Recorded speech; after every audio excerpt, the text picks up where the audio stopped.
Hello दोस्तों, कैसे हो आप सब? आए हो अच्छे होंगे। तो स्वागत है आपका मेरे चैनल में। और आज हम लेकर आ गए ईडस की एक और क्लास।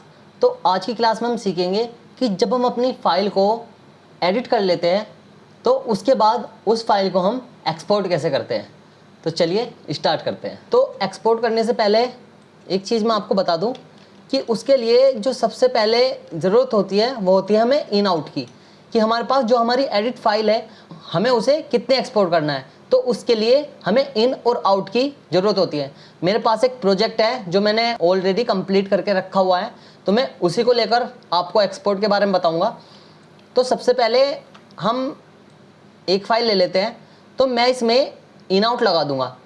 इन आउट के बारे में मैंने आपसे पहले ही बताया हुआ है कि आई से हम इन लगा सकते हैं, और हमें जहाँ तक भी अपनी फ़ाइल लेनी है हम वहाँ पर ओ प्रेस कर देंगे स्केल ले जाकर, तो वहाँ पर आउट लग जाएगा। तो आप देख सकते हो कि मेरी जो फाइल है वो सेलेक्ट हो गई है कंप्लीट। अब मैं क्या करूँगा, सिंपली यहाँ पर आप एक आइकन देख रहे होंगे, इस पर आप यदि अपना कर्सर लेके जाते हो तो आप देखोगे कि इस पर एक्सपोर्ट लिखा आता है। तो यदि आप इसे ओपन करते हो तो आप देखोगे इसमें कुछ ऑप्शन दे रखे हैं। तो हमें सबसे पहले दे रखा है प्रिंट टू टैब, तो हमें प्रिंट टू टैब नहीं करना।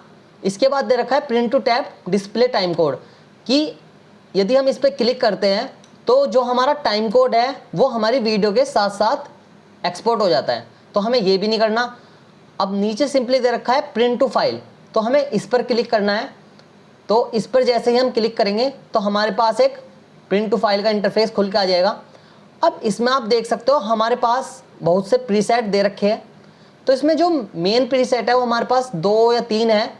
जैसे कि एक हो गया आपका ग्रास वैली HQ AVI, जो कि आपको जब आप यहाँ पर सर्च करोगे तो यहाँ पर आपको मिल जाएगा। ये आप देख सकते हो AVI। अब इसके बाद एक आता है H.264/AVC और एक आता है MPEG। तो ये हमारे जो 3 प्रीसेट है वो मेन है। अब मैं इनके बारे में बता दूं, जो हमारी AVI होता है तो उसमें जो होता है, जो हमारी फाइल बन के तैयार होती है उसका जो साइज़ होता है वो बहुत ही ज़्यादा होता है। कि यदि हमारी कोई फाइल 4 GB या 5 GB की बनती है, तो यदि हम इससे उसे एक्सपोर्ट करते हैं तो हमारी 20 से 25 GB के समथिंग बनती है, तो हम इसे नहीं करेंगे। अब एक आता है MPEG। तो MPEG जो आता है वो हमारे फ़िलहाल जो टीवी होता है उसमें चलने के लिए हम जो अपनी फ़ाइल को एक्सपोर्ट करते हैं, तो हम इसे भी नहीं करेंगे।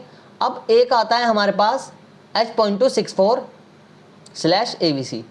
तो ये जो है ये हमारी MP4 में एक्सपोर्ट करती है हमारी फ़ाइल को, तो हम सिंपली इस पर क्लिक करेंगे और इसमें आप देख सकते हो यहाँ पर भी आप H.264 पर क्लिक कर देंगे।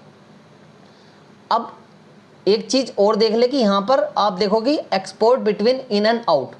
अब इस पर ना आप क्लिक लगा कर रखें, क्योंकि यदि आप इस पर से क्लिक हटा दोगे तो ये जो हमारी फाइल है वो रेंडर इन और आउट में नहीं करेगा। जैसे कि हमने स्टार्टिंग में अपनी जो जितनी भी फाइल हमें रेंडर करनी थी या एक्सपोर्ट करनी थी उसमें हमने इन और आउट लगाया था। अब यदि हम इस पर से क्लिक हटा देंगे तो हमारा वो इन और आउट को फॉलो नहीं करेगा।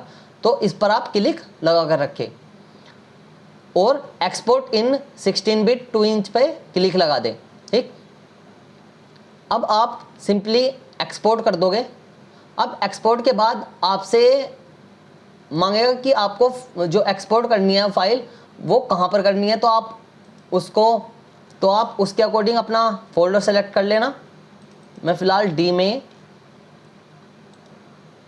बाहर एक फ़ोल्डर क्रिएट कर देता हूँ HD के नाम से।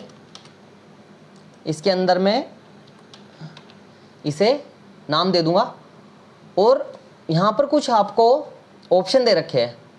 आप चलोगे पहले प्रोफाइल पे, तो प्रोफाइल में आप देखोगे हाई दे रखा है और मेन दे रखा है, तो आप सिंपली हाई पर क्लिक रखें। बिट रेट टाइप CBR ही रहने दें। अब एक आता है आपके पास एवरेज। अब एवरेज में आप अपने अकॉर्डिंग चेंज कर सकते हैं। 5 mm, 6 mm, 7 mm, इसके अकॉर्डिंग आपको 50 MB मिल जाएगा। तो आप इनके अकॉर्डिंग अपनी फाइल का जो साइज़ है वो बड़ा भी कर सकते हैं और छोटा भी कर सकते हैं। यदि आप 5 mm कर देंगे तो आपकी जो फाइल की क्वालिटी है वो लो भी हो जाएगी और जो उसकी साइज़ है वो भी कम हो जाएगा। तो आप जिस भी एम में रेंडर करना चाहते हैं उसमें कर सकते हैं। मैं फ़िलहाल 20 ले लेता हूँ। आप हाईएस्ट भी ले सकते हैं, 50 एम भी ले सकते हैं कि जिस हिसाब से हम, यदि हमें अधिक क्वालिटी की लेनी है तो हम 50 एम कर सकते हैं। ठीक, अब क्वालिटी आती है नॉर्मल। अब इसमें सुपर फाइन दे रखा है, नॉर्मल और हाई स्पीड दे रखा है। तो इसके अकॉर्डिंग हम कुछ भी ले सकते हैं। वैसे तो यदि आप हाई स्पीड लेते हो तो ये सबसे नॉर्मल हो जाएगी कि जो आपकी क्वालिटी है वो नॉर्मल से भी डाउन जाएगी। यदि नॉर्मल लेते हैं तो वो नॉर्मल रहेगी, और यदि सुपर फाइन लेते हैं तो वो आपकी हाईएस्ट क्वालिटी पे बनेगी। ठीक, ऑडियो फॉर्मेट ऐसे ही रहने दे, इसे सेव एज कर दे। तो आप देखो कि जो आपकी रेंडर एक्सपोर्टिंग है वो स्टार्ट हो गई है। यहाँ पर आपको टाइम भी शो होता रहेगा। तो यहाँ पर आप देख सकते हैं आपका टाइम भी शो है। तो इसे फ़िलहाल मैं कैंसिल कर दूंगा। आई होप ये आपको समझ आ गया। अब आपने देखा होगा कि मैंने एक जो मेरी फाइल है उसे एक्सपोर्ट लगाया, पर यदि हमारे पास 2 फाइल हो या उससे ज़्यादा फाइल हो और हमें एक साथ उन्हें एक्सपोर्ट करना हो तो हम किस तरह से करेंगे, तो आइए वो भी देखते हैं। तो जैसे कि मैं पहले इसे एक्सपोर्ट करना चाहता हूँ और फिर मेरी जो सेकंड फाइल है वो एक्सपोर्ट हो जाए। तो उसके लिए मैं क्या करूँगा, सिंपली वही सबसे पहले इन, और जहाँ तक मुझे ये लेनी है वहाँ तक आउट लगा दूँगा। इसके बाद वही एक्सपोर्ट में जाएंगे तो आप देखोगे प्रिंट टू फाइल है, बैच एक्सपोर्ट है। तो आप सिंपली प्रिंट टू फाइल पर ही क्लिक करोगे यहाँ पर भी, और हम MP4 के लिए क्या लेते हैं, H.264। तो आप सिंपली इस पर क्लिक कर दोगे। अब आप देखोगे कि जो आपको करना है वो एक्सपोर्ट नहीं करना, अब आपको करना है ऐड टू बैच लिस्ट। तो ये क्या है कि यदि हम एक्सपोर्ट पे क्लिक कर देंगे तो हमारे से उसका पाथ मांगेगा, वही फोल्डर हम दिला देंगे और वो सिंपली एक्सपोर्ट होने लगेगी। अब हमें जो करना है, हमें 2 या 2 से ज़्यादा फाइल रेंडर करनी है। तो उसके लिए हम ऐड टू बैच लिस्ट करते हैं कि जिससे कि हमारी लिस्ट में ऐड हो जाए और उसके बाद हम इसे एक्सपोर्ट कर सकें। तो हम ऐड टू बैच लिस्ट करेंगे। अब यहाँ पर मैं इसे दे देता हूँ। जैसा आप देख सकते हो कि जो मेरी पहली वाली फाइल थी वो वहाँ यहाँ पर शो रखी है। तो मैं इसे कर दूंगा डिलीट। अब यहाँ पर मैं इसे दे देता हूँ न्यू फाइल 1। अब यहाँ पर आप वही सेटिंग चेंज कर सकते हो, 20 की जगह 50 कर सकते हो, 25। तो इसे मैं 20 ही रखूँगा। यहाँ पर मैं कर देता हूँ सुपर फाइन ही, इसे सेव एज कर दूँगा। तो अब आप देखोगे कि जो आपकी एक्सपोर्टिंग है, एक्सपोर्ट जो आपकी रेंडरिंग थी वो अब स्टार्ट नहीं हुई है, क्योंकि जो मेरी ये फाइल है वो सिंपली बैच एक्सपोर्ट में सेव हुई है। तो अब मुझे करना है सेकंड फाइल। तो मैं इस पे भी इन और आउट लगाऊंगा और सिंपली फिर से प्रिंट टू फाइल में जाऊंगा और यहाँ से भी मैं H.264 सेलेक्ट करके ऐड टू बैच लिस्ट करके यहाँ पर लिख दूंगा इसे सेकंड, इसे फाइल कर दूंगा सेकंड के नाम से सेव। तो यहाँ 20 रखूंगा मैं और सुपर फाइन ही सेव एज कर दूंगा। अब आप देखोगे अब भी कुछ हमारे पास इंटरफेस नहीं खुल गया या हमारी रेंडरिंग नहीं चली। तो इसके लिए सिंपली हमें क्या करना है, फिर से एक्सपोर्ट पे जाना है। तो अब आपको प्रिंट टू फाइल नहीं करना, अब आपको करना है बैच एक्सपोर्ट। यदि आप इस पर क्लिक करते हैं तो अब आप यहाँ पर देखोगे कि जो हमारे पास फाइल हमें रेंडर करनी थी वो यहाँ पर दे रखी है। ये 3 तो मैंने पहले से ही रेंडर कर रखी थी। तो आप देखो कि जो मैंने अभी फ़िलहाल रेंडरिंग की है उनके आगे राइट का सिंबल आ रखा है। तो यानी कि जो मेरी ये 2 फाइल है ये इस समय सेलेक्ट है। तो सिंपली आप यहाँ से जाके एक्सपोर्ट कर सकते हैं। पर इसमें मैं आपको एक चीज़ और बता दूँ कि जैसे कि मैंने न्यू फाइल 1 लगाई या फाइल 2 लगाई, तो आप न्यू फाइल 1 के आगे देखोगे कि सेटिंग का एक ऑप्शन दे रखा है। यदि आप इसे खोलते हो तो आप देखो कि यहाँ से ना आप अपनी सेटिंग भी चेंज कर सकते हो। यहाँ से 20 की जगह आप 25 कर सकते हो, 50 कर सकते हो। अब इसका मैं आपको यूज़ बताऊँ। अब आप यहाँ पर देखोगे कि जो फाइल का साइज़ दे रखा है वो MB में दे रखा है। तो यहाँ पर आप देखोगे इसकी 5220 है अब यदि आपको इसे कम करना है या ज़्यादा करना है तो आप यहाँ पे सिंपली इसमें सेटिंग में जाओगे और यहाँ से जो 20 आप देख रहे हो तो इसे यदि आप कर देते हो 17 कर दोगे और सेव एज कर दोगे तो आप देखोगे यहाँ पर जो आपकी MB है वो कम हो गई है।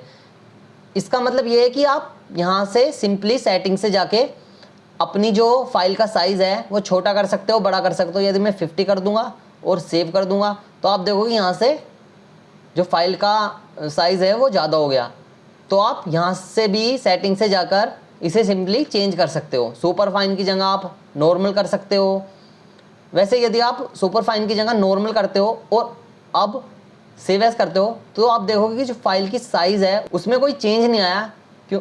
तो इससे ये भी पता चलता है कि जो हमारा एवरेज है उसके चेंज से ही हमारी जो फाइल का साइज़ है वो चेंज हो जाता है। तो आप इसके अकॉर्डिंग यहाँ से अपनी फाइल का जो साइज़ है वो चेंज कर सकते हो।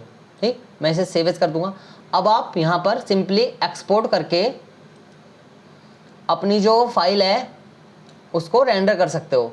तो आप देखोगे यहाँ पर मेरी रेंडरिंग स्टार्ट हो गई है। तो मेरी यहाँ पर दोनों फाइल पर राइट लगे हुए हैं। अब एक चीज़ और ध्यान दें कि जब आपकी फाइल रेंडरिंग होती है, एक्सपोर्ट होती है, तो उसके सामने ये देख लेना कि राइट लगा हुआ है या नहीं लगा हुआ।